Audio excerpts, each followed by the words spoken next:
আজকে এই ভুবনজয়ী বাবা কেমন লাগছে সম্মাননা পেয়ে? খুব সুন্দর লাগতেছে, ভালো লাগতেছে। আর পৃথিবীতে সকলে আমরা বলে ঘুমিয়ে আছে শিশুর পিতা সব শিশুদের অন্তরে। আমরা সবাই বাবা, আবার সবাই সন্তানও আমরা। তাই বাবা হিসাবে যখন ভাবি নিজের জীবনকে, তখন খুবই গর্ববোধ লাগে। সন্তানদের স্নেহ, ভালোবাসা, আদর, যত্ন, সোহাগ, তারা প্রতিনিয়ত আমি আমার স্ত্রীর প্রতি যে সহানুভূতি, যত্ন, সেবা, আমি অভিভূত এবং আল্লাহর কাছে দোয়া করি আমার সন্তানরা যেন ভালো মানুষ হয়ে সারা জীবন, এবং তাদের সন্তানরা যেন তাদের প্রতি এরকম স্নেহ, ভালোবাসা, সেবা, যত্ন বজায় রাখতে পারে, এটি আল্লাহর কাছে দোয়া করি। আজকে কি আপনি আপনার বাবাকে মিস করছেন? আজকে বাবাকে অনেক মিস করি, সারা জীবন মিস করি। আমার বাবা একজন জ্ঞান তাপস, মহান সাধক মানুষ ছিলেন, সুফি ছিলেন। সারা জীবন আমাদেরকে সেই অজপাড়া গায়ে অতি বাল্যকালে, আজকের থেকে প্রায় 70-80 বছর আগের কথা, তখন রাস্তা ছিল না, ঘাট ছিল না, গাড়ি ঘোড়া, ইলেকট্রিসিটি কিচ্ছুই ছিল না, বৈভব প্রাচুর্য কিছুই ছিল না। অতি সাদামাটা জীবনের অধিকারী আমরা ছিলাম। বাবা সেই সময়ে হাতে ধরে স্কুলে নিয়ে যেতেন, আদর করে, সোহাগ করে। নিজে আমার ছোটোকালে মা মারা গেছে, তিনি নিজে আমাকে ছোট্ট সময় গোসল করে কাপড় পরিয়ে স্কুলে নিয়ে যেতেন। আবার স্কুল ছুটি হওয়ার আগে দেখতাম বাবা স্কুলে বসে আছেন।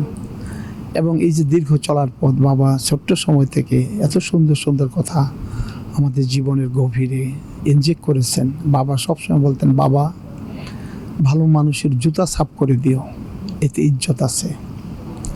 খারাপ মানুষের সর্দার হয়ে নয়, এতে জেল্লতি আসে। বাবা বলতেন, আছে সত্য না হয় বিনাশ। বাবা বলতেন, ধর্মের ডোর আপনি বাজে। বাবা বলতেন, যাহার উপরে হয় রহমত খোদার, তামাম দুনিয়া করে তাবেদারি তার।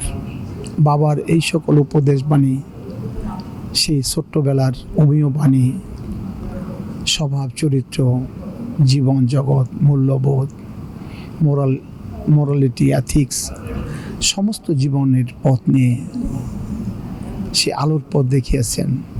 প্রতি মুহূর্ত জীবনকে আন্দোলিত করে, এবং বাবাকে স্মরণ করি, তার কথা ভাবি। বাবা শাসন করত, তখন কেমন লাগতো? ছোটোবেলা আমার বাবা আমাকে ক্লাস 6 পর্যন্ত নিজের হাতে পড়িয়েতেন, সকালবেলা এবং সন্ধ্যাবেলায়। তখন পড়াশোনায় ফাঁকি দিলে মনে করতাম বাবাকে ঠকাইছি। এখন বুঝি আসলে নিজেই ঠকছি।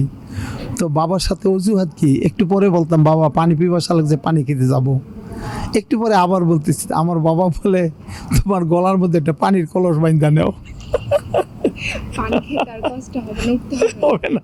তো বাবা সবসময় বলতেন, লেখাপড়া যাই করো, ভালো মানুষ হতে হবে। স্বভাব, চরিত্র, মুরব্বীদের প্রতি ভক্তি, মহব্বত, ছোটদের প্রতি স্নেহ, ভালোবাসা, এই সমস্ত অমীয় বাণী বাবা সকল সময় দিতেন।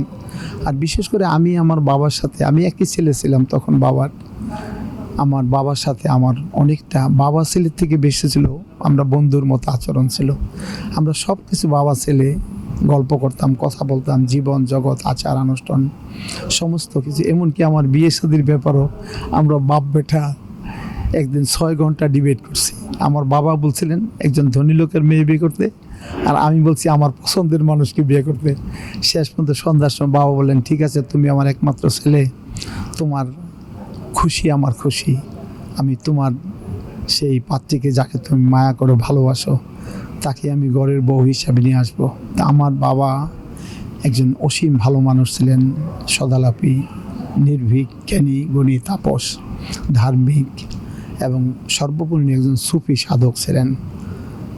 আমাকে আমার বর্তমান জীবন আপনারা যা দেখেন, সে আমার বাবা, আমার জন্ম 1941 সালে, আমার বাবার মৃত্যু হয়েছে 1996 সালে। এই দীর্ঘ জীবন আমি আমার বাবার সান্নিধ্যে ছিলাম। আমরা অনেকটা বন্ধু বান্ধবের মতো ছিলাম। বাবার সেই অমীয় বাণী, সেই দোয়া ছিল। আমার বাবা বলতেন, আমি যখন আমার ছেলের কোনো খারাপ সংবাদ শুনি, আমি আল্লাহর কাছে কাঁদতে কাঁদতে আমার চোখের পানি দিয়ে আমার সন্তানের দুঃখ আমি আল্লাহর কাছ থেকে মাফ করে দিই। এটা বাবা। এবং কোরআনুল কারীমের মধ্যে আল্লাহ আমাদেরকে শিখাইছেন, সমস্ত মানব জাতিকে, রাব্বির হামহুমা কামা রাব্বায়ানি সগীরা। আল্লাহ বলেন, আমি রব, তোমাদের সৃষ্টিকর্তা, তোমাদের পালনকর্তা, তোমাদের রক্ষাকর্তা, তোমাদের রিজিকদাতা। আমি তোমাদের বড় খোদা। আর তোমার বাবা মা ছোট্ট সময় তোমাকে যে আলোচনা করে লালন পালন করছে, বড় করছে, সেই বাবা মা যদি না থাকতো তুমি কোনোদিন বড় হইতে পারতে, জীবনে তোমার জীবনই সম্ভব হতো না।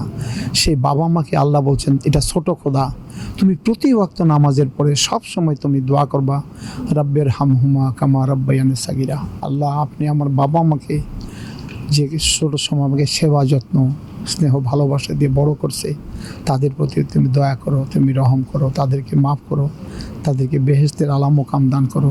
এই দোয়া প্রতিটা সন্তানের জন্য আমাদের অবশ্যই অবশ্যই প্রতি মুহূর্তে করতে হবে আল্লাহর কাছে। ভুবনজয়ী বাবা হওয়ার জন্য কি করণীয়? বাবা সর্বোপরি একজন ভালো মানুষ হতে হবে। বাবা মার মধ্যে পরস্পরের ভালোবাসা থাকতে হবে, বাবা মার মধ্যে শ্রদ্ধাবোধ থাকতে হবে, বাবা নিজে সন্তানকে লালন পালন করা সেই শিক্ষা জানতে হবে, বাবা নিজে মানুষ হয়ে সন্তানকে ভালো মানুষ হওয়ার যে উপমা, জাজ্জল্যমান প্রত্যক্ষ চাক্ষুষ প্রমাণ সেটা দিতে হবে। তখন ভুবন বিজয় বাবা ভুবন বিজয় সন্তান তৈরি করতে পারবে। ধন্যবাদ। Thank you. আসসালামু আলাইকুম। আসসালামু আলাইকুম।